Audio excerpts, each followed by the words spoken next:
Okay, good morning. And this morning we have a proclamation. Whereas Global Entrepreneurship Week, GEW, is the world's largest celebration of innovators and job creators who launch startups that bring ideas to life, drive economic growth, and expand human welfare. And whereas GEW encompasses dozens of local and regional events throughout the state, each designed to expose the people of San Marcos, Texas, to the idea of starting and running a business. And whereas these events, from interactive webinars to teaching entrepreneurial skills in our local schools, connect participants to potential collaborators, mentors, and even investors, introducing them to new possibilities and exciting opportunities. And whereas small businesses are the driver of economic vitality across the state, particularly in rural and underserved communities, accounting for two-thirds of new jobs. And whereas San Marcos, Texas embraces the entrepreneurial spirit, exploring new ideas, seizing opportunities, and acting upon them in a spirited culture of innovation to create future forward jobs, a vibrant economy, and a working city where all residents have equal access to economic prosperity and the chance to start and successfully own their own business. Now, therefore, I, Jane Hewson, by virtue of the authority vested in me as mayor of the city of San Marcos, Texas, do hereby proclaim November 16th, 2020 through November 22nd, 2020 as Global Entrepreneurship Week, and do hereby call upon all citizens of San Marcos to join me in this special observance.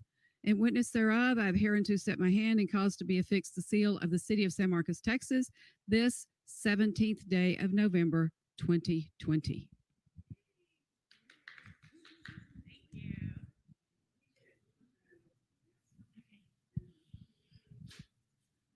Thank you. Can you hear me with the mask or what am I? We want to thank everyone that is here with us today from the Dunbar Heritage Association. There's been a number of countless volunteer hours from Greater San Marcos Partnership, along with Star Park and the Entrepreneur in Residence program, Sean Bald of Semipulse. He has also very much helped us in putting everything together. We encourage everyone to come through our virtual event and go to splashcoworking.com/Global Entrepreneurship Week to register for all of the events. The proclamation to you. And Corinna, I'd like to personally thank you for what you do, what you have done with Splash Co-working. It is absolutely amazing. The space is beautiful, functional. You got very fortunate on the space downtown, and best landlord ever, yes.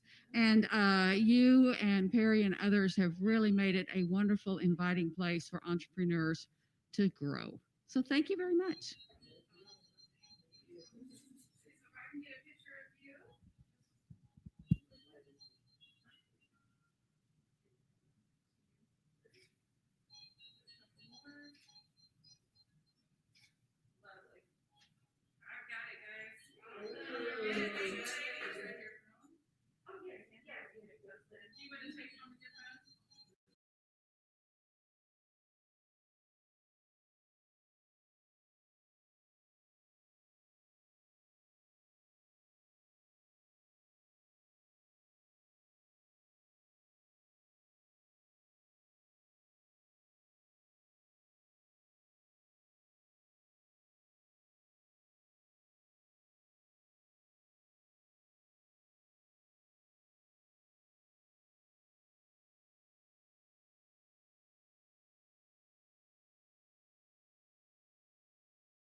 Fellow Dominicans, more particularly young entrepreneurs and stakeholders of the small, micro, and medium enterprise sector in Dominica, this week is being observed as Global Entrepreneurship Week. During 1 week, each November, thousands of events and competitions in 170 countries inspire millions to engage in entrepreneurial activity while connecting them to potential collaborators, mentors, and even investors. Powered by the Kansas City-based Kauffman Foundation, the initiative is supported by dozens of world leaders and a network of more than 15,000 partner organizations.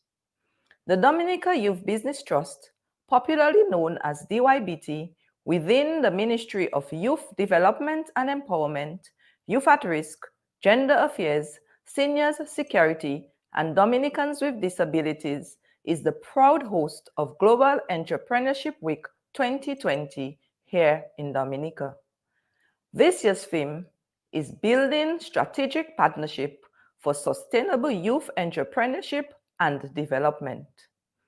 The theme reverberates the need for strong alliances that aim to support the development, transfer, and implementation of innovative practices, as well as the implementation of joint initiatives promoting cooperation, peer learning, and exchanges of experience to strengthen youth entrepreneurship.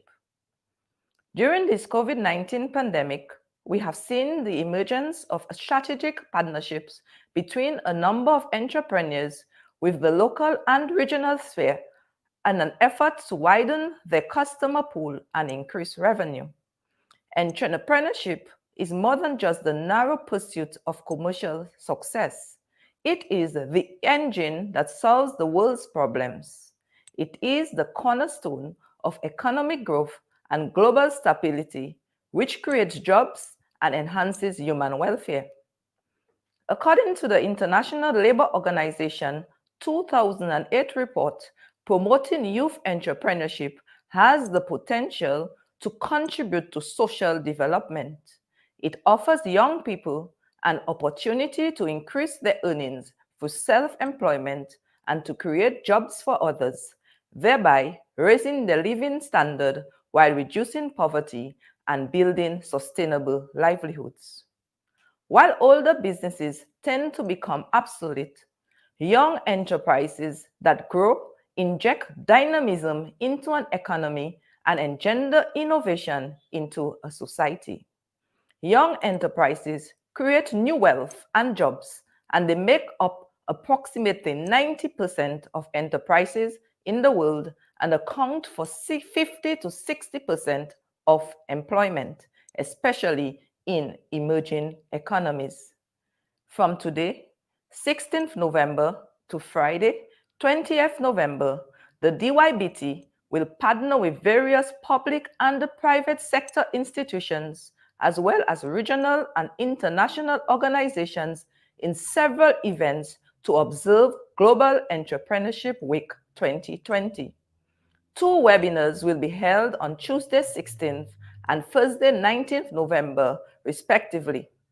Tuesday's webinar is themed Women Entrepreneur Work-Life Balance, while the theme for Thursday's webinar is Tech Entrepreneurs Exploring Tech-Based Business. Both focus on local entrepreneurs and the various opportunities available within Dominica's local sectors. On Wednesday, 18th November, the DYBT will hold its 16th graduation and award ceremony at the St. Alphonsus Parish Hall, where approximately 80 deserving entrepreneurs will be awarded certificates in entrepreneurial training. A young businessman and woman will be awarded as determined male and female entrepreneurs of the year. To end the week, the Trust will collaborate with the Ministry of Trade, Commerce, Entrepreneurship, Innovation, Business and Export Development, as well as Dominica Association for Industry and Commerce and the Office of the Prime Minister to host a virtual expo and product showcase. This expo will be held on Friday, 20th November 2020 through the DYBT Facebook page. The aim is to place entrepreneurs' items on e-commerce platforms, which will allow for the public to not only view but purchase items. The partnership with Shop.dm, DominicaOnlineMall.com, iShop Caribbean, and Access 767 is welcomed and a step in the right direction. Evidently, Global Entrepreneurship Week enjoys the support of many global leaders, such as former US President Barack Obama, King Mohammed VI from Morocco, and Prince Charles in the UK, and undoubtedly our very own Prime Minister, the Honorable Roosevelt Skerrit, who was very instrumental in the establishment and development of the DYBT from its inception. Let me, on behalf of the government of Dominica, pledge our continued commitment to the development of the MSMEs here in Dominica. We recognize the importance of investing in our young population and will continue to support the work that the DYBT has been mandated to undertake. Lastly, I would like to extend congratulations to all the deserving recipients of awards during the Global Entrepreneurship Week 2020. Best wishes to the DYBT and its partners in hosting of this major global event. It is an honor to declare Global Entrepreneurship Week 2020 officially open. Thank you.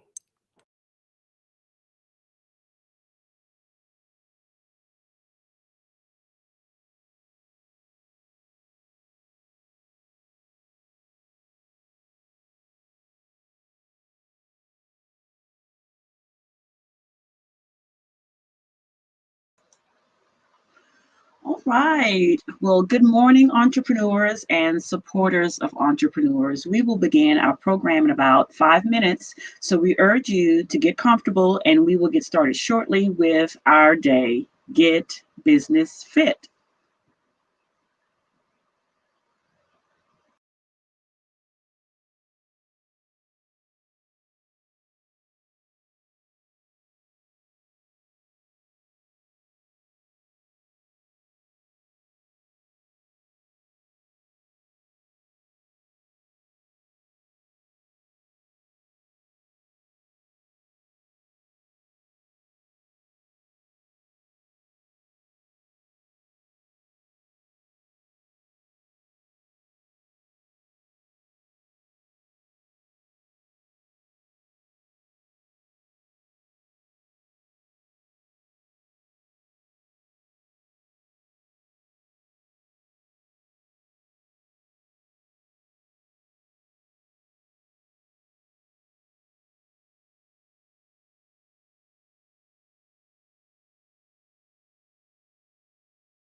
All right, so good morning and welcome to our fourth day of our Global Entrepreneurship Week. Good morning to the San Marcos region, heart of the Innovation Corridor, and home to a burgeoning number of entrepreneurs. It's no wonder that we have been bringing you the collective wisdom of speakers and panels this week covering the total health for entrepreneurs. Today, we will explore Get Business Fit. kicking off with Mr. Jason Mock, the well-regarded chamber executive here in San Marcos. We will enjoy a number of panel business experts, and then we will close out our week with great prizes, and you will not want to miss any of this. My name is Pastor Jonathan Banbury, pastor of Commission Ministries, and I will be your host today. I'm also a member of the Dunbar Heritage Association and the secretary. So I want to urge you to check out the scavenger hunt that we are conducting that will lead you to a number of prizes at the end of today's session at 11:50 a.m. But you must be present to win. So check the chat to view today's scavenger hunt assignment. Now I am excited to introduce today's keynote speaker, Mr. Jason Mock. He has served as the president of the San Marcos Area Chamber of Commerce since August of 2016. He came to Texas from the Cumming Forsyth County Chamber of Commerce in Georgia. Prior to chamber work, Jason worked on political campaigns. He is an important cornerstone in this region, and we are pleased to have him join us today to discuss doing business in this region. Jason. Good morning. Thank you for having me. Hope everybody can hear me. I am actually not in San Marcos today. I have yesterday, my wife and I came out to see family. It is my nephew's baptism this weekend. So we're actually in Montgomery, Alabama right now, halfway, a little bit over halfway home to see family for that ceremony. But it's great to be here to talk about innovation and the work that is going on in the San Marcos region. And for those, I am the president of the San Marcos Area Chamber of Commerce, been there, as the pastor said, since 2017 or 16. And, the work that the chamber puts on, the work that our business community puts on is really cultivating and working with entrepreneurs, working with those startups, working with folks that have an idea and how to get those guys across the finish line. And so we do a lot of different things in our programming, in our work. We have over 550 members representing over 54,000 employees. And so we know the importance of entrepreneurship. We know the importance of growing a business in our region. And our region has some great attributes that we like to highlight. I mean, we are right. I always say, people say, oh, it's in our backyard. Well, it's not. This is not in our backyard. This is in our front yard. We're blessed to have Texas State University in our front yard. We're blessed to have partnerships like Splash and the Greater San Marcos Partnership and our Downtown Main Street group that work collaboratively to grow business. And that's the focus. And I think that's the focus that we have to take as a community and as a region, is to look at things as a regional standpoint, a partnership. Not one entity can do this. It takes everyone. It takes a village to raise a family. And so we as an organization embrace that. Our community embraces that. And that's why the chamber plays a major role in growing businesses. We become the voice of the business community. We advocate for our businesses. We find out what those struggles are, and when they are brought to our attention, we advocate for them. So as simple as it could be, a company is trying to get permitting through our city and is running through roadblocks. They can reach out to an organization like the Chamber of Commerce, and they can find ways to navigate that permitting process so that business can open up. We know time is of the essence when it comes to when it comes to a business. We know that it is important for a business to have the foundation. And when they start to have those roadblocks, they start to get frustrated, just like we always do. And so if we can have that partnership like a Chamber of Commerce and a Splash and Greater San Marcos Partnership and many others, we know that we can accomplish that goal and give our entrepreneurs the availability to succeed. We are seeing, as the pastor said, a lot of growth in our region from many reasons.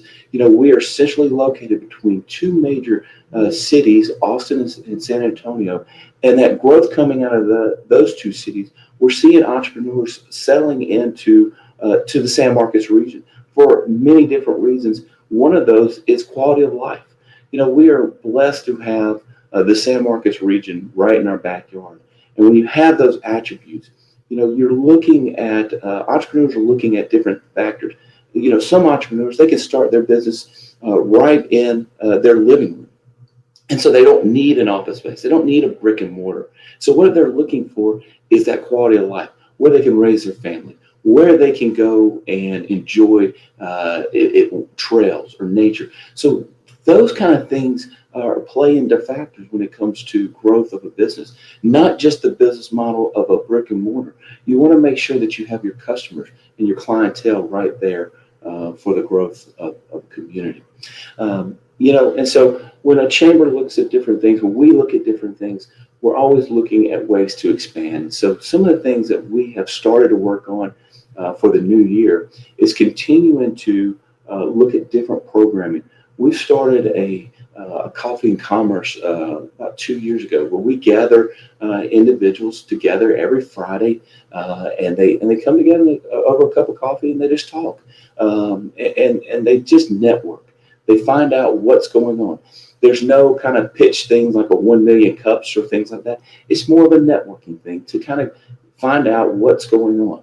And to that note about a 1 million cups, there's a group that's actually working on things like that to hopefully bring that to the playing field for San Marcos and our region in the coming future, so that our entrepreneurs can continue to be able to successfully network, grow from one another, and succeed.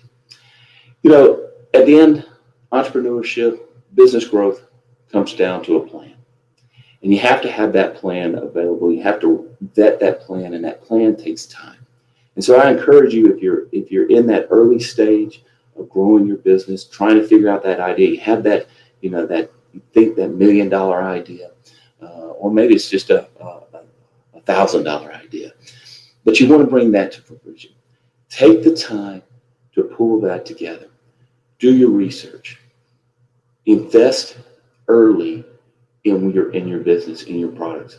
Find out about the patents. Find out about the legal side of the names and the structure. And at the end, once you have all that, you can pull that together and be more successful at the end, or during the process.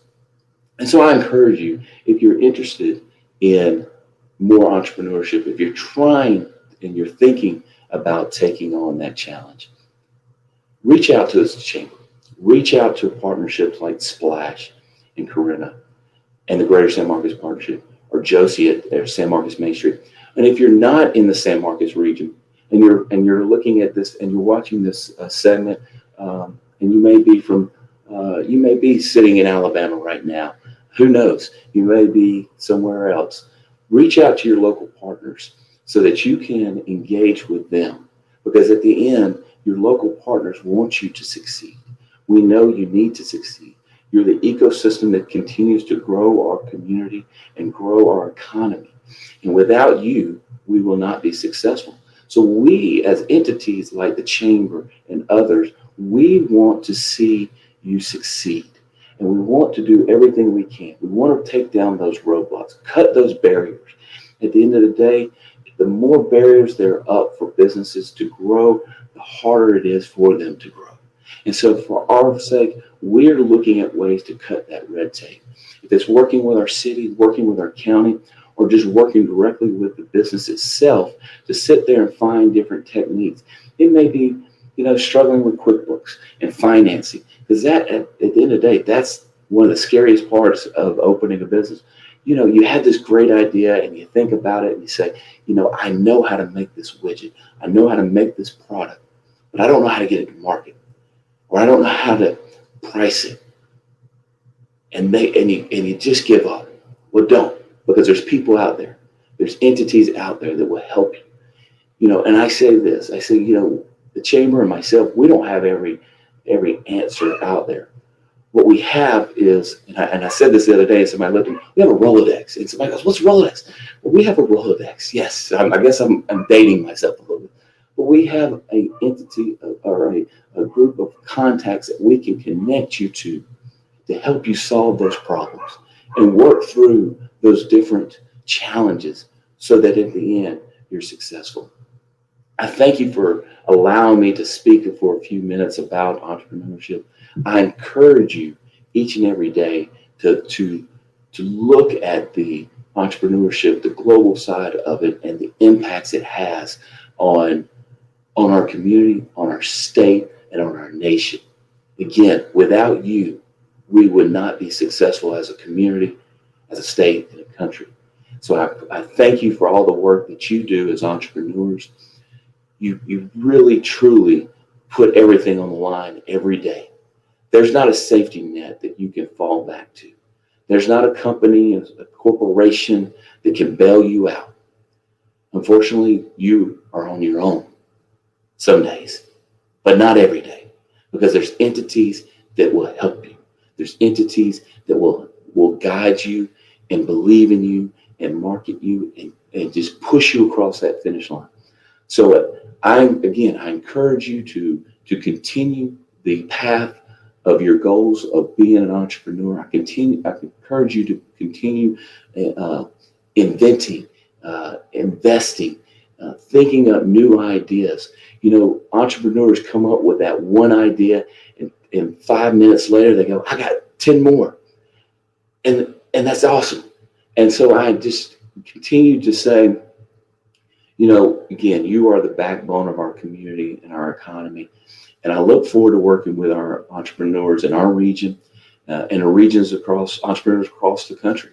And just know that there are entities out there that will help you and guide you through this process, that you are not alone in this world. So thank you so much for allowing me to be here. I know we have a guest coming on that we're going to do some fireside chats and talk a little bit about her stroke, her entrepreneurship, her goals, what she's accomplished, how she's gotten there.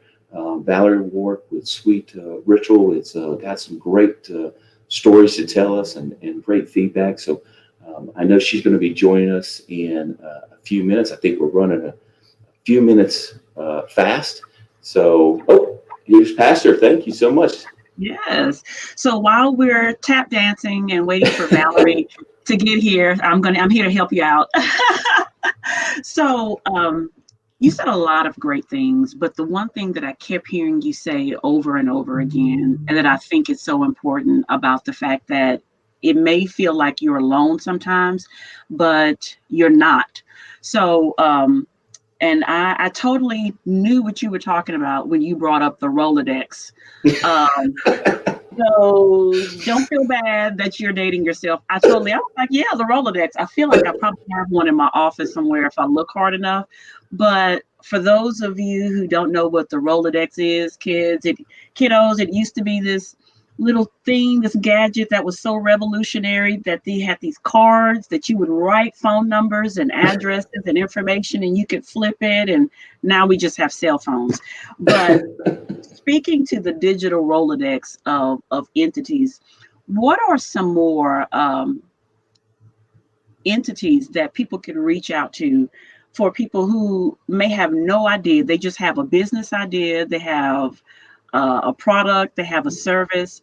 What are some of the entities that people could reach out to if they are just getting started and they don't know where to turn? You know, great place to start, not only from a chamber standpoint, but if you're just in a community, every community has a local library. And it's a great opportunity to start and just go into your local library and talk to your librarians about, starting a business. Number one, there are thousands of books about starting a business. And I imagine they have a few of them in the library. So that's one place I would start. Some other places, depending on, again, your community, what you have around you, sometimes the local cities, governments have an entity that will help entrepreneurs, help businesses started. So in San Marcos, we're blessed. We have a lot of different entities and great entities that will help entrepreneurs. But one, from a city standpoint, we have a Main Street program. And so our Main Street program really looks at entrepreneurs and downtown investment. But at the same time, if you're trying to start a business in downtown or anywhere in the community, you face some of the same challenges. So there's a lot of like low-hanging fruit, I would say, outside of a chamber or an economic development entity. to start with. And another one, and right up your alley, your churches. You know, a lot of times your churches are engaged in business growth, financial growth, and so they can give you those platforms and direct you into folks that may be able to help you. Okay, that's really great advice. Really great advice. So you talked about having a plan. So for people who probably went to college or had some type of formal training, that's a very familiar experience. Is you learn about the business plan, and so let's talk to people who may not have had that formal training in college. You didn't get a business degree or something to that nature, but you talk about a plan, because I think there's an expression that it's like, if you don't, and I'm getting ready to mess this up because it just escaped me. It just like went out the window, but it's something about planning to fail or failing to plan or something to that nature. It's like, if you don't, have a plan, then what you're really doing by default is planning to fail. So talk about the importance of a plan and what that looks like for people who may not have that formal class experience or knowing about what a business plan looks like. First, I'd say, if you look at a lot of entrepreneurs out there, they don't start at the university college level. They really come out of their garage or their basement, and they just, because they have this drive, they know they have this end goal of, I have an idea and I'm going to get there. And I think it starts with a plan. And what I say is, in today's world, we are connected through internet and technology, that you can access those plans. SCORE is an entity that every community and every region has. SBDC, Small Business Development Center, is another one, that are free entities that will help you with those plans. But SCORE.org, and so in Austin, there's an Austin SCORE chapter. They actually have plans that are already templates. So business plans, your first financials, all these kind of plans already laid out for an entrepreneur or a business to just go in there and start plugging in their numbers. And so those are some places also to start. But I think at the end, write it down. Just take out a sheet of paper, a bunch of sheets of paper, and just start writing down your ideas. And then once you start doing that, you can be able to connect those dots and just start to really form that plan. Because, you're right. If you don't start with a plan, you will potentially end up failing at that program. Okay, that is great advice. Those are great resources. So you talked about this particular region, San Marcos, being in between two major cities, and you mentioned being here and having the quality of life as something that draws people here to the region. How important is that in terms of being an entrepreneur, over the course of your business life, and wherever your business ventures land you or wherever you end up? How important is quality of life? I think it's very important, because at the end of the day, when you start a business and you're an entrepreneur, usually you're starting in your living room. And so you don't really worry about brick and mortar, and you got to go, where do I want to live? What do I want to be involved with? When I'm not dealing with my business, do I want to go out and, be able to get to the river? Or do I want to be able to go to trails? Or I want to be able to access restaurants, or whatever it may be that you want to access. So that quality of life. But then at the end, as you're growing your business and you're going from that, that intro stage of starting it to maybe opening up a brick and mortar, or maybe just staying online, but needing customers, needing clientele. You look around, those those customers attract to places where quality of life is at the highest. And so that also, when it comes down to finding workers, you want to find your workforce. And so workers attract to places where there's quality of life. And so at the end, people don't want to live. And look, I was on the road yesterday from 10 to midnight from Texas to Alabama, and I saw some towns that are some beautiful places of the country. And I saw some towns that, we're going to keep driving through. And so if you drive through those towns, why would you want to start a business there? There's nothing there. Why want to start a business there? And so quality of life really plays a role, I think, in entrepreneurship as much as it does the business model and what you want to develop and build. Okay. Those are great points. I never thought about it like that, but absolutely that is very important. So, so I'm thinking, okay, so we're in a different era now that I didn't think we expected to be, obviously. So so now a lot of people are having to think about different ways to have their business, to conduct their business. I think, one of our entrepreneur sponsors this week, Splash Co-working, has a great model for people who are looking to do business but may not necessarily have a place to conduct their business. It's someplace that you can go that can differentiate yourself from your home space and your workspace. So let's talk a little bit about, in your breadth of your experience doing business, and what it's the difference between doing business pre-2020, pre-COVID, and what that looks like now. What are the changes? What type of adaptations? And how can businesses that are struggling at this point adapt and survive? So, Yeah. So first of all, let's take a step back. Let's go back into to like maybe 7 months ago, 6 months ago, when COVID first hit, and nobody knew what COVID was. I mean, we were just boom thrown this virus, and government came down, local governments, state governments, everybody came in and said shut down for a couple of days or for a couple of weeks. Some are still shut down. How do I manage? You're not essential, so therefore you can't open. You can't operate. That day, when those business leaders and those already started a business, when they did not say, when those that went on vacation and stayed on vacation, they're still on vacation and they're not succeeding. I would say those individuals that had a business plan and got shut down, and then said, you know what, we're shut down, but we're going to have to look at our model, because the model's going to have to change. And that's number one thing in entrepreneurship. And I think our entrepreneurs know this better than anybody, better than government, better than any sector out there, is adaptation, changing, knowing that, hey, today we're going down the path, but tomorrow we may have to take a left. And the next day we may have to take another right. We may have to take another left and right and keep going. We're going to have to pivot. And we're going to have to we're going to see those potholes. We're going to avoid those potholes, and we're going to grow from our challenges.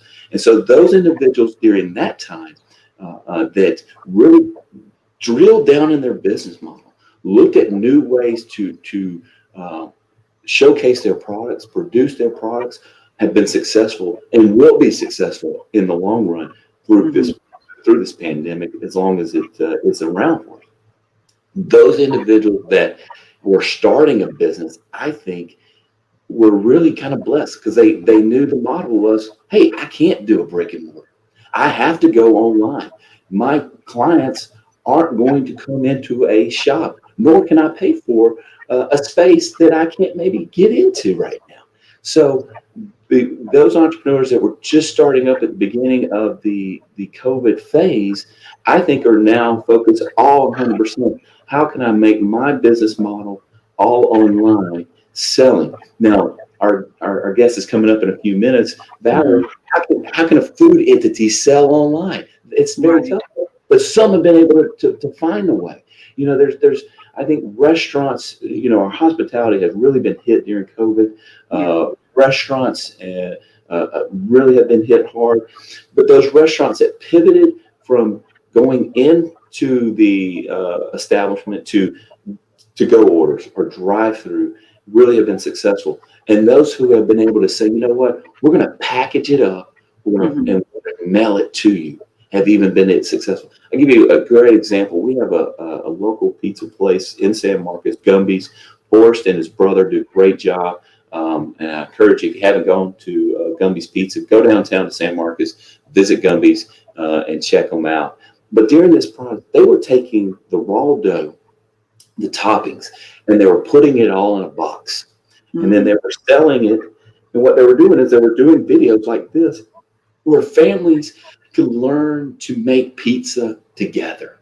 And so they would teach those. And so families would go and buy the pizza dough and all the toppings in a box. They'd go home, they'd watch the video that Forrest and his brother and his teams put together, and they'd learn how to make the pizza. And then they would cook it.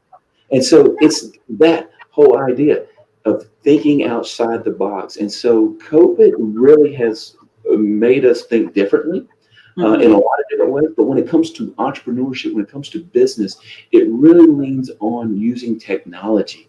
I mean, who knew about Zoom 7 months ago? I'll tell you what, and I think if we all knew about Zoom, we would have loved to got some stock in Zoom about December of 2019 and, roll it in that right now. And then the education side. I mean, let's look at, these individuals that are going through school and how they have changed in K through 12. All of that is adapted, and now it's online platform where you are now speaking. I mean, look, we're having a conversation right now. You're in San Marcos, Texas, and I'm in Montgomery, Alabama right now. Yeah. And I would say even at the end of 2019, yes, it was possible, but people would not have jumped on this. People would have been like, I'm not attending a meeting through Zoom. I'm not going to attend a networking event through online.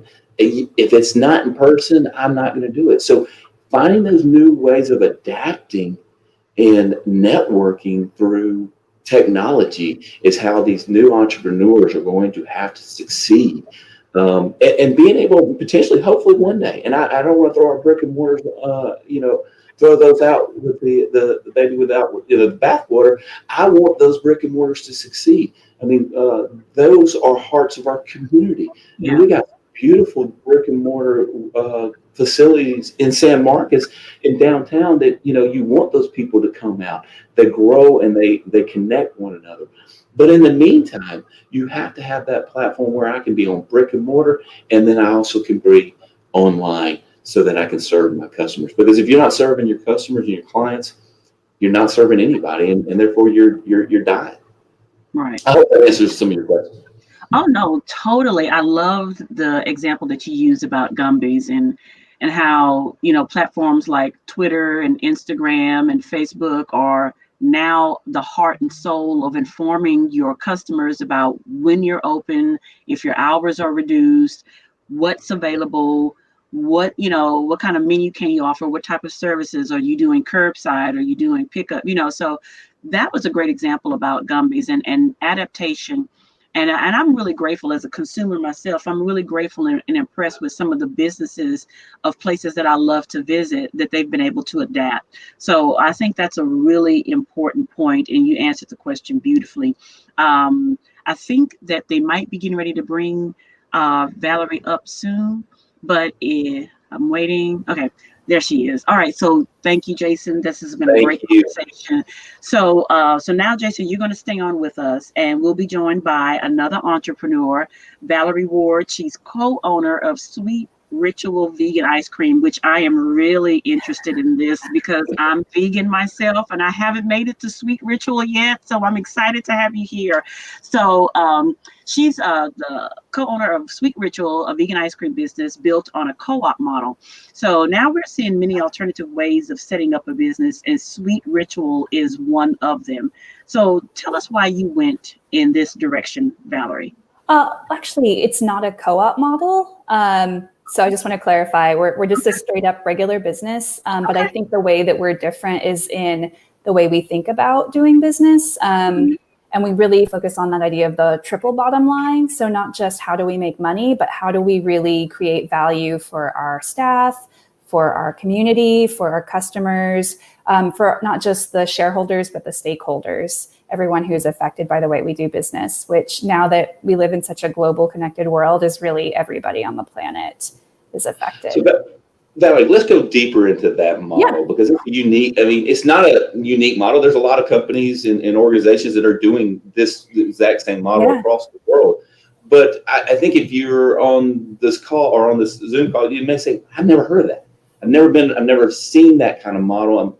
Let's dive a little bit more into that model. Number one, how did you hear about it? And really the structure of it. Why is that a success for your company? Yeah, I think it's not something so much that I heard about. It's just something that always seemed like the right way to do business to me. I've always really felt a strong responsibility to other people and really been aware of how my actions affect people. And when I was young, I would see bigger businesses and say, oh, they should be taking care of their employees and they should be doing this and they should be doing that. And then once I became a business owner, I thought, oh, now I have to do all those things that I say those business owners should do. And even though we're a relatively small business, we're under $1 million in revenue, I still have infinitely more impact on a number of things than I do as an individual consumer being a business owner. And so I really do take that responsibility quite seriously. And I also just think it's good for business to think holistically. If you just think about what's going to get you the most money short term, you're probably cutting yourself off long term.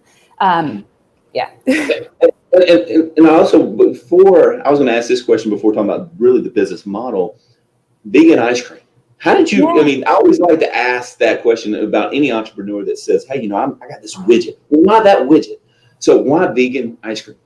Well, my business partner, Amelia, had developed a vegan ice cream recipe while she was working at Toy Joy.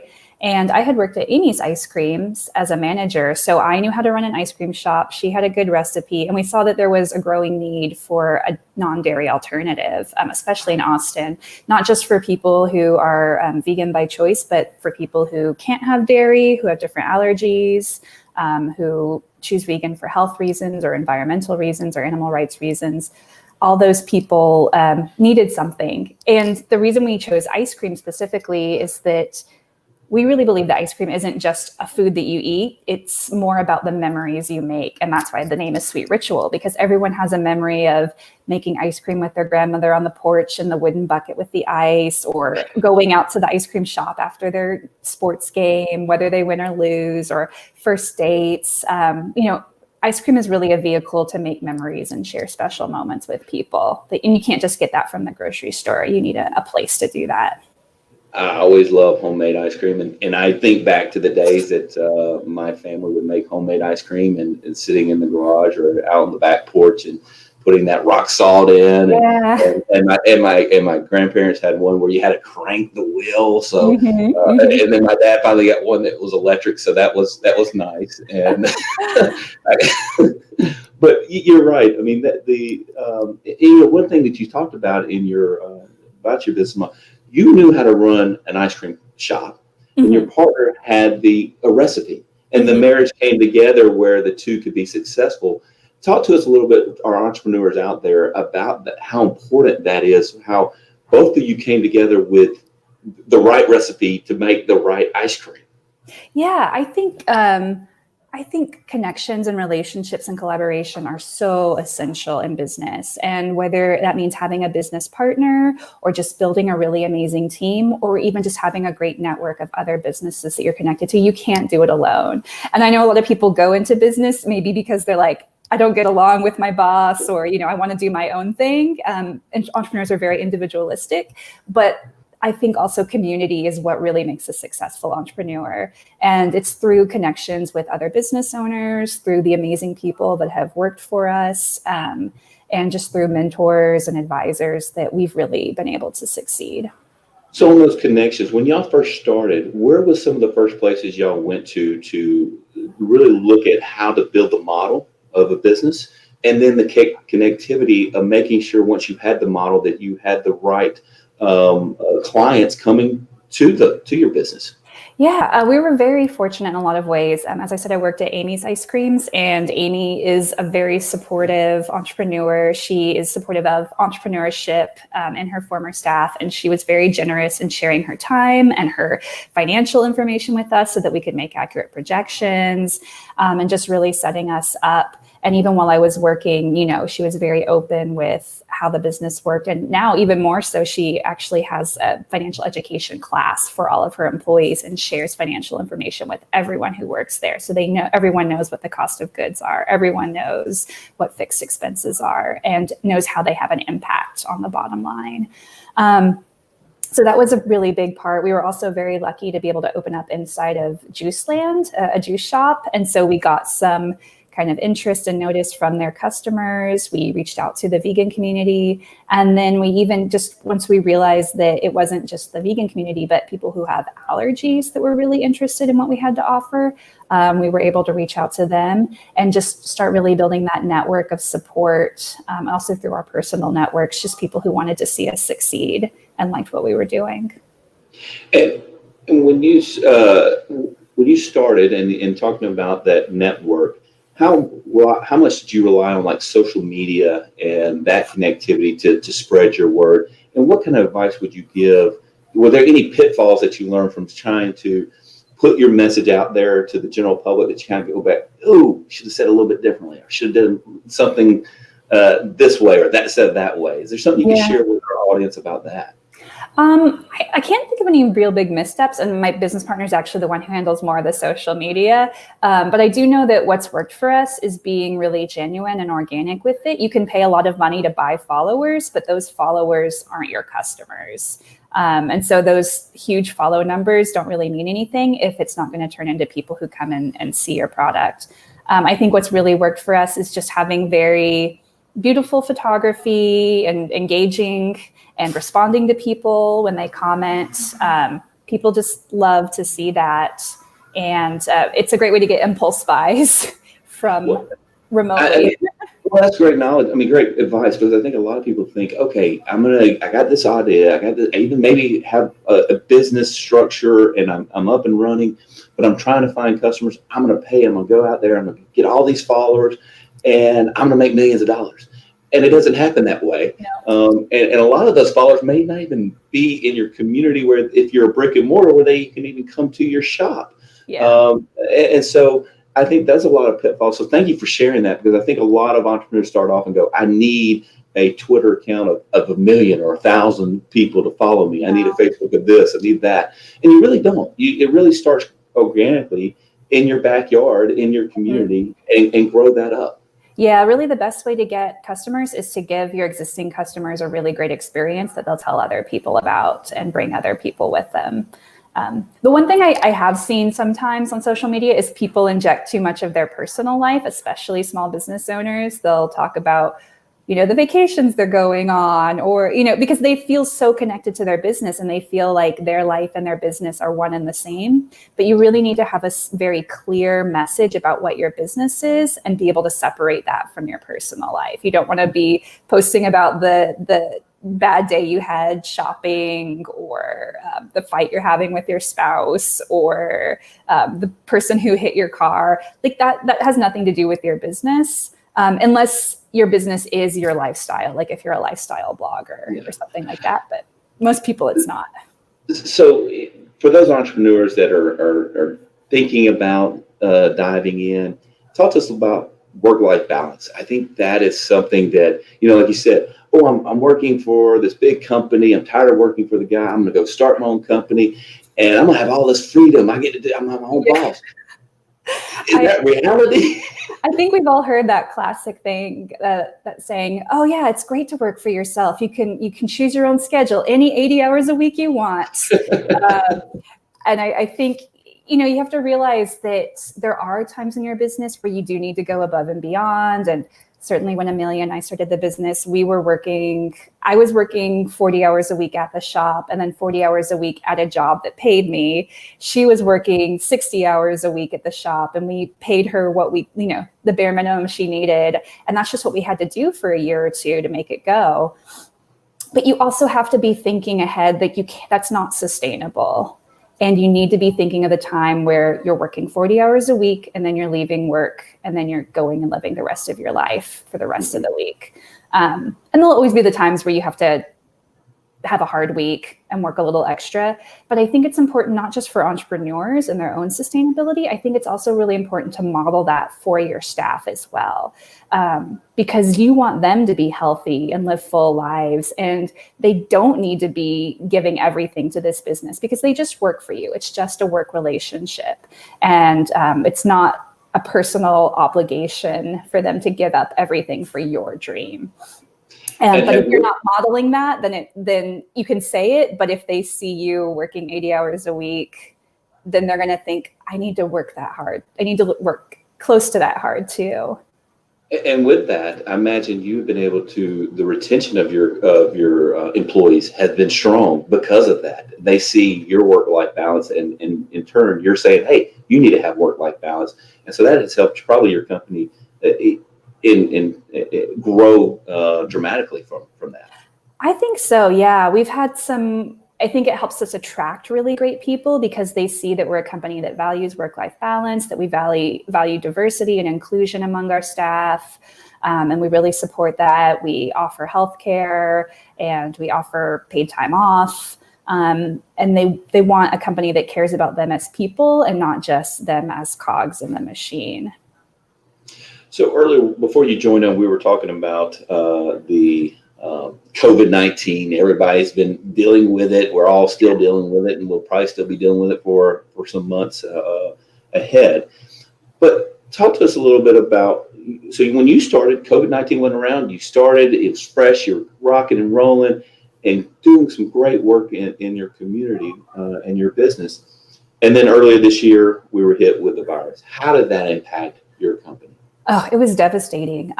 We've had a couple of hard years where we didn't think ahead financially. We made some big risky growth moves that didn't quite pay off. And we had just gotten to the point at the end of 2019, beginning of 2020, where we were thinking, okay, we've kind of got everything figured out. We've got a plan. We're ready to break even and start making profit again in the next few years after these big expenses. We're ready to start paying down debts and start thinking about another location. And then COVID hit and we just had to put everything on hold. And it's been really tough. Our sales have been down 40% across the summer, and the summer is usually what carries us through the winter. We don't have that this year. We've been lucky to get some government assistance that will give us some runway, hopefully through the next year. But we've also had to pivot a lot. And I was really frustrated early on because everyone's like, just pivot, just completely reinvent your business from scratch in 6 weeks. Why not? And it's, especially when you're stressed out and just feeling personal stress about the health and safety of you and your family and the people you care about, it's really hard to get excited about starting a new company, essentially. So I think I would say to people who are in situations like that, whether it's COVID or any other big kind of disaster outside of your control, don't feel like you have to have all the answers. Survival is okay until you have enough energy and strength to figure out how to grow and pivot. Because if you try to force yourself to do something you're not ready to do, you're not going to survive even. You're going to burn out and you're going to get frustrated and you're just going to throw it all in the trash can and walk away. And I think that's even no matter if there's like you said, a pandemic or any kind of disaster. I think it's just any good business model structure. And talk to us a little bit more and to our entrepreneurs that are on the call about that structure. Really, you took a lot of time before you said, hey, we're opening our doors. You went through plan after plan. You probably went through hundreds of plans or models and said, hey, this is the right one. Nope, we're going to redo this. We're going to change this. Talk to our entrepreneurs about that time frame, building it out before you even open the doors. Yeah. We, first and foremost, our concern was for the health and safety of our staff and our customers. And alongside of that, for their financial well-being. And it seemed like those two were constantly in conflict with the idea of COVID and having to be open or not being able to be open. But we decided that until we could open safely and ensure that we could pay our staff indefinitely, we weren't going to open. It wouldn't make sense to try to open just to keep people employed and then have to close down 2 months later because we ran out of money. That wouldn't be fair to them and it wouldn't be fair to us. And it wouldn't be safe for them either. So we waited until we got the government funding and said, okay, now we know we have enough money to pay people for the next 6 months. Let's look at the safety aspect of it too. Yeah. What does it take? And, luckily, by waiting a little bit longer, we got to kind of see how customers were behaving, what their reactions were, what we need to anticipate and take care of. We weren't the beta testers of a COVID society, so we got to benefit from some of that. And then when we recently, about a month ago, opened up our dining room for walk-in to-go service, again, it was because we'd kind of seen what people were doing. We knew what we could expect, how we could take care of our staff and our customers in the safest way. And then we felt confident doing that. What kind of advice would you give to entrepreneurs that are looking to start a business? They have an idea, but they just don't know where to go. They don't know what to do. What would you suggest? Take advantage of every resource you can find. There are so many great resources out there for small businesses, small business development centers, chambers of commerce, other business owners. There are mentorship programs out there you can do. We got an online mentor when we were first starting out through Micro Mentor. She had owned a restaurant in New Orleans for many years and was such a great support to us when we were starting out. Don't do it alone. That would be my biggest advice. And those people that you get to help you, they'll help you figure out how to be really clear about what you're doing and why, who your customers are and why they need your product, and then how to make sure all the financial aspects make sense. Because those are all critical, but it's hard to figure that all out on your own.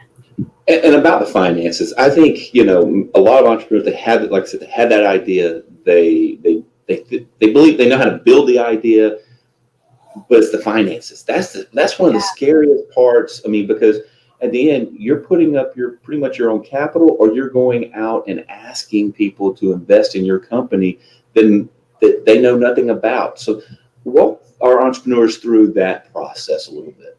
Yeah, I think it's really important to always be thinking into the future and not just looking at what you have ahead of you. Think about what you want your cost of goods to be and what that price point needs to be for what you're selling and what level of revenue you need to cover your fixed expenses. Just look at all the kind of where you want to be, look at everything that affects that, compare that to where you are now, and see what levers you can start to shift and win. You're not going to be able to figure it all out perfectly, but if you have that forward-thinking plan, then you can start knowing when it's worth it to invest in, say, buying in bulk ingredients to save money on cost of goods or things like that. Or buying that large piece of equipment that you think you may need. Yeah.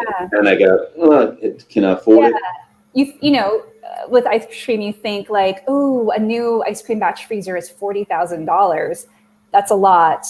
But then you think about, well, can I just get my people to work more? Can I just hire more people? And it's like, well, if you hire 2 more people, that's going to be more than $40,000 in a year. Maybe it's worth it just to invest in the batch freezer, and then you can have 2 running at once, and then you have that batch freezer for 30 years for a $40,000 investment. And you brought up a great point. It's not just the equipment, it's also the employees. When do I expand? When do I grow? Mm-hmm. I am busting at the seams. I'm doing great work, but do I need to bring on another employee? And then, what's that going to cost, and how's that going to affect my bottom line? Yeah, and I think that's a really tough decision, and you're probably going to have to stretch a little bit in that sense, because entrepreneurs tend to want to do it all themselves, and it's hard to let go of that control. But as long as you're working in your business, you're not working on your business. And you need to hire people to work in your business so you can work on your business, and that's ultimately what's going to let you grow. All right. We get wrapped up. Yeah. So great conversation, great advice. I love all the things that you said, particularly about your business. I saw a Facebook comment, Valerie, that someone said that they really enjoyed working for you. So that's a testament to your business model, that how you treat people is a part of your business model. And I think that's been like the growing trend in the last 20 years, that you don't consider people just to be people that work for you. You care about the whole individual. So thank you for everything that you said. And Jason, thank you for all of the tips and the resources that you've given. I think that has been a great help to the people that are listening. So what we're going to do now is we're going to transition to an interesting panel that includes Corinna Boston Pinelas, owner and co-founder of Splash Co-working, and Michael Laquinta, founder of iSelect MD. And so Corinna's been able to offer her co-working members the iSelect service. And so we're going to hear more about this. So welcome. Thank you so much. Thank you so much, Pastor. It's been such an amazing experience having our friends and colleagues join us today and this past week for Global Entrepreneurship Week. I'm really tickled to be here with Michael because we haven't had the chance to see each other face to face. And this is one of the advantages that we have working virtual, doing things virtual. So I'm going to give y'all a little bit of background of how Michael and I have come together. There was an opportunity to apply for a grant for telehealth services for co-working spaces. And I personally, along with my business partner, Perry, we've just been trying so hard to find a solution that really gave an approachable and affordable option for our co-working members. Because as an entrepreneur, I know I haven't had healthcare services. And if I haven't had healthcare services, I know other entrepreneurs haven't as well. And when we saw this opportunity for to apply to be a part of this program, I think I turned my application in at midnight that day that it was released, because it's like we want to at least be a part of this conversation. And then meeting Joe and speaking with him, Michael, it's been such a great pleasure and honor, because now we have another friend and we get to do business with y'all as being selected to offer telehealth to our co-working members. I was just telling Michael, we had someone come in who's an RN, and I mentioned, like, hey, if you become a splasher, you also have access to telehealth services. And that was just, what? Like, y'all offer telehealth services? And I was so proud to be able to say confidently, yes, you will be able to have access to a doctor 24/7 and at any day or night if you need to. And that is just a relief for so many entrepreneurs. It's a sigh of, I got this and I have something if I need it. So Michael, I'd like to hear from you. What was it that made you kind of open up this opportunity specifically for co-working spaces? And then what other organizations or companies have you worked with before that kind of led you down this trail to offer something like this for co-working? Very good. Well, I'm very happy to be here. I'm assuming that you can hear me okay. Very good. It's great to meet you. Excited to be in the co-working space. And I think I need to take you back, because this is a very entrepreneurial type of setting. I'd originally dropped my phone in the Savannah River, went to my local phone company in 1999. They didn't have phone insurance, and I started a phone insurance company. And after 5 long years, had 600,000 people paying us $5 a month from across the country. And really, at the end of the day, the elements that go into that is really hard work and timing and a little bit of luck, because that wouldn't work today with how expensive the phones are and the adverse selection with phone insurance. Back then, it was $4 or $5 at a $25 copay. Now it could be $15 to $20, and people are willing to pay that. And the copay is $200. So I'm sure a lot of you have experienced that with these new smartphones. Shortly, I divested from that company. It was very exciting. I was in my mid 30s, and going from zero to a $9 million company was quite exciting. And then 6 years later, that company sold for $92 million. And then it was acquired by Sprint, and is now worth $500 million, and is sold. That product is sold in Target. They have it on the iPhone. So very exciting to have my fingerprints on that. Shortly thereafter, and I just want to tell you how I got here. I had a doctor's appointment. I was probably 39 years old, and 3 years after I divested from eSecuritel, I sat in a doctor's office for 30 minutes, and then they took me in. I always try and get the first appointment of the day so they can't be backed up. Well, I still sat for 30 minutes.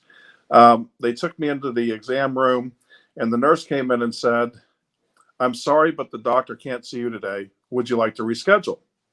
And I said, "No, thanks. You've been very helpful." And I left, and I said, we need to, and this was in 2009, 2010.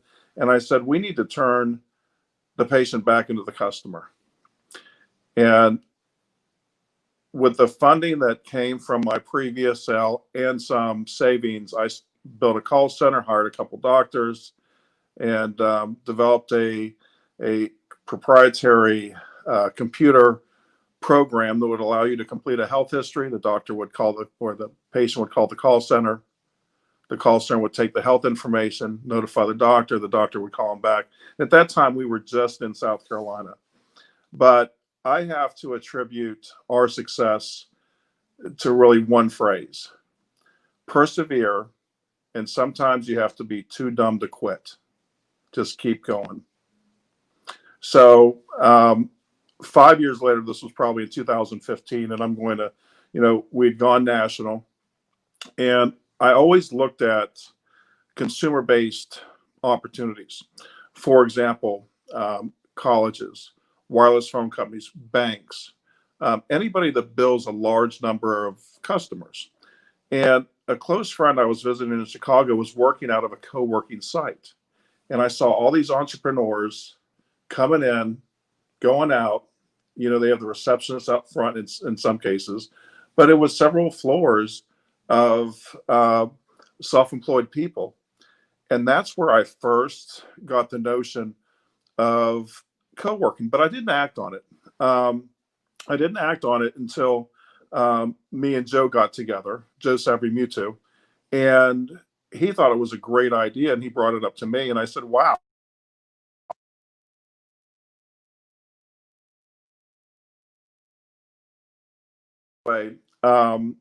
I got together with Joe, and Joe saw the same opportunity, and I had mentioned to him that I'd seen this in the past. And once COVID hit, we acquired some grant funding to improve access to telehealth in different vertical markets, and it was a private grant.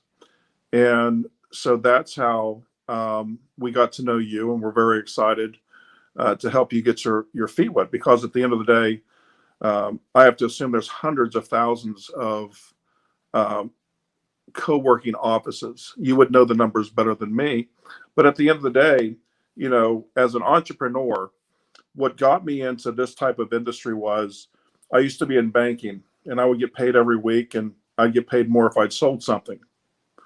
But there was no guarantee that my phone would ever ring again. And I wanted to sell something once and get paid over and over again. And I found that with an annuity-based type of business model. You sell the phone insurance once and you have a monthly subscription.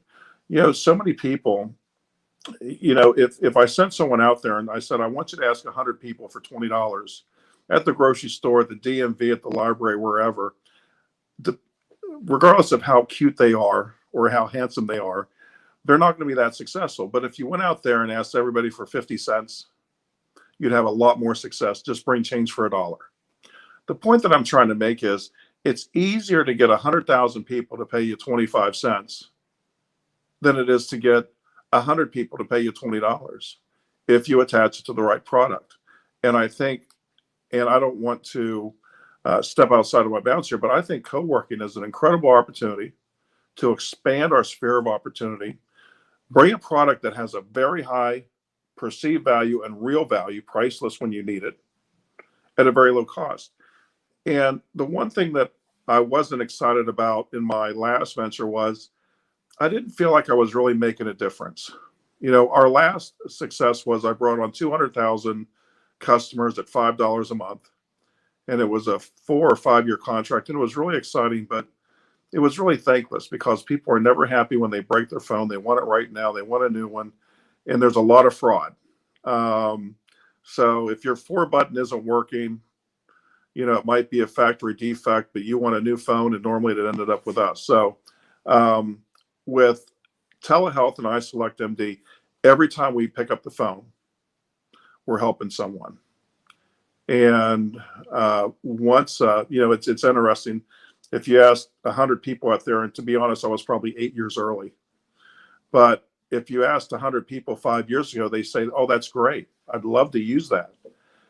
50% of them would, and the other 50% would still get in the car, go to an urgent care, and wait for 30 minutes because it's new and it's different.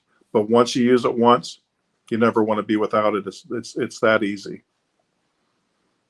Yes, you actually touched on several points, and I can relate to your journey because I was in a coffee shop and I had probably one of the largest clients I was going to try to land. And I was speaking with them and I was like, this is not appropriate. I need to not be in a coffee shop where I know half the people here and having this conversation, and we need a co-working space. And I really wanted to try and educate our community. It's like the benefits. And I did that more or less just by doing it, right? Like having pop-ups and trying it and seeing who would come, who would show up, what time, what day. And we found out it didn't matter where, it didn't matter what time. There were people coming out of the woodworks that needed a space that was professional, comfortable, and they could just get work done. And when you are talking about your experience at the doctor's office, everyone relates to that. Everyone has been at a mercy and vulnerable, being vulnerable in that position and at the mercy of the doctor. And you're only seen for 15 minutes. And it's not the quality and personal approach that you want. We've had a couple of members that have just come in and they're like, man, I needed to talk to someone last night and I was able to. Thank you so much. And it's that peace of mind, because as entrepreneurs, we know we're going in and we're doing something that has, high risk to some extent. And then to have these other factors on our back, that peace of mind is just that much more relief. And then being able to feel empowered to go and do what we're doing. So I'm grateful that, you went into that co-working space, and yeah, there's more and more. I know statistically it was said that about 50% of the offices this next coming year are not going to be utilized like they traditionally were before. And I can speak on behalf of some of our members. They have 5 kids, they have 2 kids, they have 1 kid, or they have a cat at home, and they just cannot work in a home office environment. And we provide that. And it also helps that we're able to offer perks that other memberships wouldn't be able to offer. And I know now more and more talking to different co-working operators, they want to be able to give that type of quality to their members as well. Michael, would you mind speaking to another situation or example to where you saw collaboration really elevated or helped you get to that next step? Absolutely. But did you close the deal at the coffee shop? Oh, yes. I did. I have a question, and as you talk, my mind goes in different directions. So my question is, with where we're at today with COVID-19, you brought up a very good point. It used to be if you heard a dog in the background, you're like, oh God, someone's working from home. Now everybody's working from home. So it's not uncommon for you to hear dishes clanking, dogs barking, occasional child crying. My question is, do you feel that COVID, I think it has really hurt the commercial market?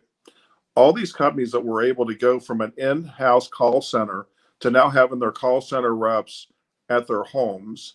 Do you feel that some people will follow the trend of moving out of full-blown commercial spaces, but maybe expanding your sphere of, hey, it's great not having that big office building with 300 employees, but I really need a place to go.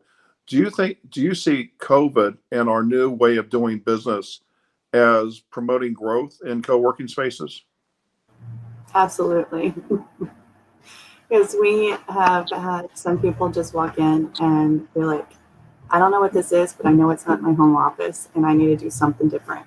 Right. And to me, that's just the gravitation towards a solution and trying to figure out how to use it, because they know something's not working that's current. But yes, and yes to all of those questions you just asked, because what COVID did do, and with any challenge, as entrepreneurs, we know challenges mean opportunities. And we spoke earlier, we heard from some of our speakers talking about if you weren't able to pivot, if you weren't able to be creative, if you weren't able to kind of get out of your own head and see what's happening around you, it's really challenging to find what your next step is and to be relative, right, and future proofing. And when it comes to co-working and shared workspace, yes, we have to take our measures to be safe, and we have to be very honest with one another and a little bit more intimate with each other's lives, and trust and know that we all have our best interest for one another, and we're trying to have our practices as mindful as possible, because we have so many unknowns. But what COVID has also done is it's made everyone kind of have a pause, right? And just take a moment that we probably all needed, especially in the States, because we have this grind culture. We have this work until you're exhausted, keep going that 12th mile. And it made everyone stop and reevaluate what was really important and what mattered, and just trim off the fat. And with that, I think it was a symbiosis of businesses, corporations, and companies sitting still and being like, okay, the worst has happened, right? We had to stop and take a moment, but we're still functioning, we're still existing, we're still doing. And businesses realized, oh, hey, that statistic that co-working really kind of leans on, about 3/4 of the real estate's not optimized or utilized throughout the annual year, and is also the highest overhead cost for most companies and businesses. We don't really need it. And what we do need is the human capital and talent to be comfortable and be able to perform and just get work done. And they can do that in a shared space if needed. Yeah, really exciting. Looking back on it, as this one particular friend that originally piqued my interest on the concept, they would, go to their office at all hours of the day, and it wasn't 9 to 5. It could be meeting someone at 7. It could be, AM or PM, or, at noon or at 3. It wasn't a place they had to be, but it was a professional setting. So you had a question about collaborating. And if I could say anything out there that rings true for me is find like-minded people to a degree. And I'll give you an example. In this day and age of COVID, I've got one friend that is moaning about his industry. His hotel industry is dead forever. And on another side, I've got this guy that has been in healthcare for 6 months and is killing it selling PPP or PPE. And the mindset is completely opposite. And, to be successful in this world, you have to remain relevant, and you have to be a little bit different when you can. And I think by adding a telehealth component to what you do has made you different from the other places out there. One of the things that I had to ask myself back in January, telemedicine was really growing, but what COVID did to telehealth would have taken evolution 10 years. What COVID did in basically 2 weeks. But in January before COVID, I'd asked myself, we're relevant, but how are we different? And we decided to add veterinarians to the mix. So now you have real time. It's a separate product, but through voice or video, we know that there's 100 million cats or dogs out there, or households with a cat or a dog. And take them to a vet, and $200 later, and they probably could have solved that problem over the phone. So anyway, and it brings peace of mind, just like the telehealth does. We're not just for prescriptions. So collaborating, I always look for like-minded people, but I also don't want to be surrounded by people that always agree. I had a friend once tell me he had this new concept. It was this new patch he had on his arm, and he's going to start selling them with network marketing. And I said, let me know how it is in 2 years. And a lot of people get discouraged after 60 days or 90 days, but you have to be too dumb to quit. And I said, make sure the next time I want to make sure that in 2 years you're still doing this, because everybody that poo-poos it, I'll give you an example. I felt that we were going to divest from this company probably 2 or 3 years ago. And every year I feel we're 6 to 12 months away. And sooner or later, I'm going to be right. But every time you say that and it doesn't happen in 6 to 12 months, you lose some credibility. But when I drive through my neighborhood now, they used to say, there's that crazy guy with the telemedicine. Now they drive by and they're like, you're not so crazy after all. So anyway, you have to persevere. And, I hope I'm asking your question, but always look and be open-minded to like-minded people. And surround yourself with people that bring you up, to make you better tomorrow. And when somebody wants a job, I ask them a question that not a lot of people can answer. How am I better tomorrow with you than I am today without you? I don't care about the application. I don't care about the resume. Tell me that. So I hope I answered that question on collaboration. You did. And it really actually speaks to some sound advice that I heard one time, which was you have to have 3 types of people. You have to have someone that is pulling you from above. You have to have people that are by your side. And then you have to have others that motivate you by looking up to you. And if you have those 3 people around you, you can keep going, because there's going to be times that you're sitting with yourself and like, what am I doing? I know I'm crazy because people say I'm crazy. And I know I'm doing something that hasn't been done before. And that's what your mentor, and that's who's pulling you up, is going to tell you, like, to keep going. And then the people on the side, they believe you. They believe in you, and they're right there by your side, helping you, dabbing your forehead when you're sweating. And then the people below you, they have to believe it, and you have to believe it. And they have to keep, understanding that they're looking up to you for what's going to happen and when it's going to hit, right? And that integrity and the credibility of like when something's going to happen is very true. And having to keep that focus. Go ahead. The other thing that I would say is you've got to be willing to be bold and to take chances. And I've been really interested in this conversation because I love to hear about new ideas, new things. And the co-working space really has, it really raises an antenna. And when I say take chances, I think of, have you ever heard of Roman? The online male stuff, female stuff, ED stuff, birth control pills, now they're getting into, but, in 2012, we've never really gotten into the ED stuff. But if you asked any, entrepreneur out there if they'd like to own Roman or Lyft or Uber, for example,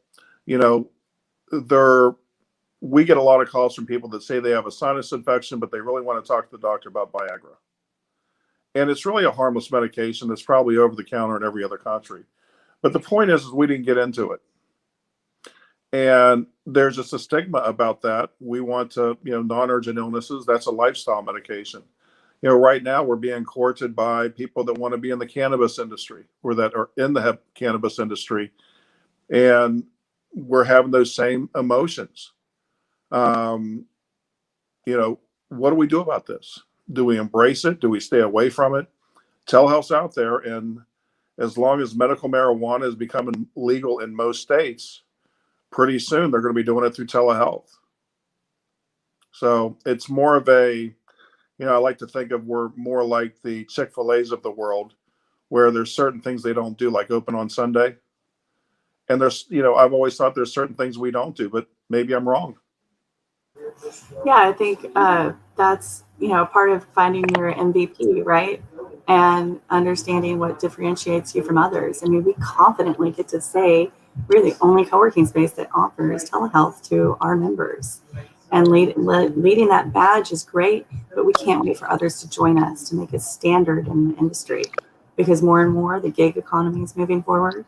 People are independently working, and the gaps between, not working for a corporation or having a boss is you lose those benefits, right? Those are those comfort zones that you have, with not having to make those risks for being bold, and we know that's going to be more and more in a high demand, and just accessibility, right? How much time do we have left here? Oh, we have. Is Pastor Jonathan with us? We have a good minute. Okay, I want to make sure I get this in. You brought up a very good point. You're different now a little bit because you offer telehealth, and just make sure that if any of your competitors start deploying telehealth, that you're the one that sold it to them, and you sold them the iSelect MD product. So sometimes there's an opportunity within an opportunity. So I'm not sure how somebody feels about talking to their competitors about things, but we'd love to expand our sphere of opportunity. And who knows, co-working better than someone that's been doing it the way you have. Thank you. I appreciate that, Michael. Joe and I have had that conversation, and we are definitely opening those doors up. And that's what's actually really beneficial, and in my opinion, unique and beautiful about the co-working industry is it's all cooperation. It's no straight-on competition. We fill a niche that serves our members, and we have a uniqueness to us that really gravitates to our membership bases. And there's some things that we don't need to accommodate, and it's okay. Either if it's geographically, if it's because we don't have certain aspects that they're looking for. But I do know I can confidently ask another co-working space to offer their services and to lead that, because I would only hope for someone to do that for us. And we have had that. We're very fortunate to have had, before we opened up, multiple co-working spaces around us basically hold our members before we were able to open. And I don't know any other business that literally will hold a customer for you until you're ready for them. And co-working is very communal in that sense. And I know the more that people start seeing what the demand is of their members and what they need, and answering not on a real estate basis, what a space can offer, but on a membership basis, what value you can bring to each individual. If we're doing good independently, then that means we all can be doing good independently. Well, we really like the San Marcos Austin region, and before we get off, I really want to thank you for taking the time, and I want to thank Joe for putting this together for me. He's been incredible to work with. Thank you for just even offering the opportunity so I could meet Joe. I just feel like I have a lifelong friend now because of him. Yeah, he's very easy to be around. Great guy. Well, thank you so much, Michael. And I think that Pastor Jonathan is going to join us and close us out. Thank you. All right. Thank you so much, Corinna. Thank you so much, Michael. Great advice, great conversation. I hope that you guys are really enjoying these discussions and these panels. Lots of valuable information. And to keep the conversation going, we're actually going to move into the segment where you can go into the Hop-In platform and you can network with other people that are on the platform and have Q&A and discussions. So if you go over to Hop-In, you're going to click sessions, and then you're going to click networking for the chat roulette. So before we do that, I want to acknowledge our planners and sponsors for this event, the Global San Marcos Global Entrepreneurship Week program. Chairing the effort is Ms. Corinna Boston Pinellas, who we've just heard from of Splash Co-working, Claudette Blythe, the founder of Modern Tribes Events and chair with the Dunbar Heritage Association, Sean Bold, founder of SimPulse, new venture entrepreneur in residence at Texas State University Star Park, the Center for Innovation and Entrepreneurship at Texas State University, and Barbara Thomason, Director of Workforce Development, Business Retention and Expansion at the Greater San Marcos Partnership for Regional Economic Development Organization for Hays and Caldwell County. So go on over to Hop-In, join a networking session, and we'll see you back here soon.